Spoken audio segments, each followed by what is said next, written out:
You check your phone, even when nothing has happened. No notification, no message, no reason at all. And yet, you still look. Not once, not twice, but over and over again throughout the day. Here's the strange part. You're not reacting to your phone anymore. You're anticipating it. So why does your brain keep pulling you back, even when it already knows there's nothing there? And more importantly, what does that say about you without you even realizing it? In the 1950s, a psychologist named B.F. Skinner ran a series of experiments that would quietly reshape our understanding of behavior forever. He placed pigeons inside a box with a simple mechanism. Peck a button and food might appear. But there was a twist. The reward was not guaranteed. Sometimes, the pigeon would peck and food would appear. Other times, nothing would happen. No pattern, no predictability, just randomness. At first, the pigeons behaved normally, but something unexpected happened. They didn't slow down, they didn't stop, they didn't even hesitate.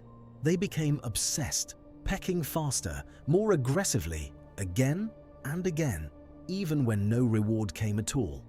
It was as if the uncertainty itself was driving the behavior, not the reward, but the possibility of a reward. And this is where things start to feel uncomfortably familiar, because your phone works in almost the exact same way.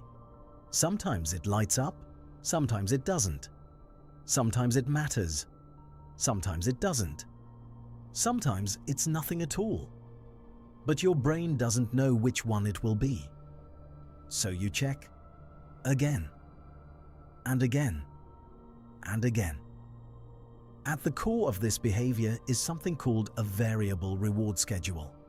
It's one of the most powerful behavioral systems ever discovered. Because the brain doesn't just respond to rewards, it responds to uncertainty. When something is unpredictable, your brain releases dopamine not only when you get a reward, but when you anticipate one. That anticipation becomes the real trigger, not the notification itself, but the possibility that it might be there. And there's something even more interesting happening underneath that. Your brain hates incomplete information. If there is even a small chance that something is waiting for you, a message, a like, a reply, your mind treats it like an unfinished task, an open loop, and open loops demand closure. So you check, not because it feels good, but because it reduces uncertainty, even for a moment. But here's the trap. Every time you check and find nothing, your brain doesn't learn to stop. It learns to try again. Because the reward schedule is random, which means the next check might be the one that matters. But this isn't just about individual psychology. There's something deeper happening at a social level. Because your phone isn't just a device, it's a connection to other people, and that changes everything. A notification isn't just information. It could be social value, attention, validation, even importance. Someone might be thinking about you, someone might be talking to you, someone might be expecting a response. And in a social species, being out of the loop is uncomfortable, even dangerous in a subtle way. So checking your phone becomes more than habit, it becomes maintenance, a way of staying socially up to date. And then comes comparison. You open your phone and instantly you're exposed to other lives, other progress, other moments, even if you weren't looking for it. And now there's pressure, not just to stay connected, but to stay relevant. So you check again. Not because something happened, but because something might be happening without you. But none of this exists in isolation, because modern technology is not neutral. It is designed around attention. Notifications are not random, they are timed.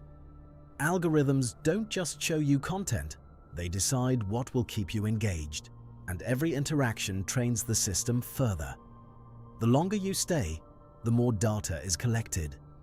the more data is collected, the more precise the predictions become, until eventually, the system starts understanding your behavior patterns better than you do yourself. And the design removes natural stopping points. There is no end, no final page, no clear break, just continuous possibility. And that matters, because when stopping requires intention and continuing requires nothing, your brain will almost always choose the path of least resistance. So what is really happening here? It's not just addiction, it's not just distraction, it's something more fundamental. Human behavior is highly sensitive to uncertainty. We are not driven purely by rewards, we are driven by the possibility of rewards. And that changes everything, because possibility never fully disappears. As long as there is even a chance that something important is waiting, your brain will keep checking. Not because it is irrational, but because, in most of human history, this system worked. Missing something could mean missing opportunity, connection, or safety. So the brain evolved to check, early, often, repeatedly, even when nothing is there, especially when nothing is certain.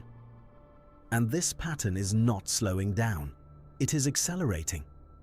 Because the systems we now live inside are built to maximize engagement, more notifications, more updates, more signals, more content. Every platform competing for attention, and the result is a constant state of anticipation. Something might happen at any moment, so silence feels incomplete, stillness feels unnatural, and doing nothing feels like missing something, even when nothing is happening at all. This is why people unlock their phone without intention, why they scroll without reason, why they check even when they just checked seconds ago. Not because they are searching for something specific, but because their brain has learned a new rule: that something could always be there. So the next time you reach for your phone, pause for a moment, not to stop yourself, but to notice why you're doing it.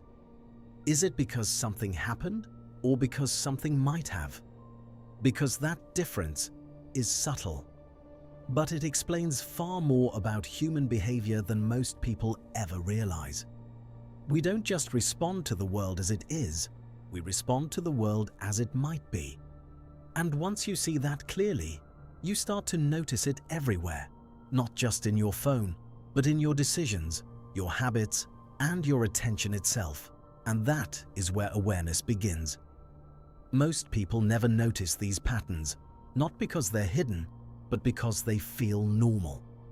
So ask yourself, what else in your daily life feels completely normal, but might actually be shaping you in ways you don't see yet? If this made you think differently, even slightly, then you're exactly the kind of viewer this channel is built for. Please like, share, and subscribe if you want to support the channel. Until next time.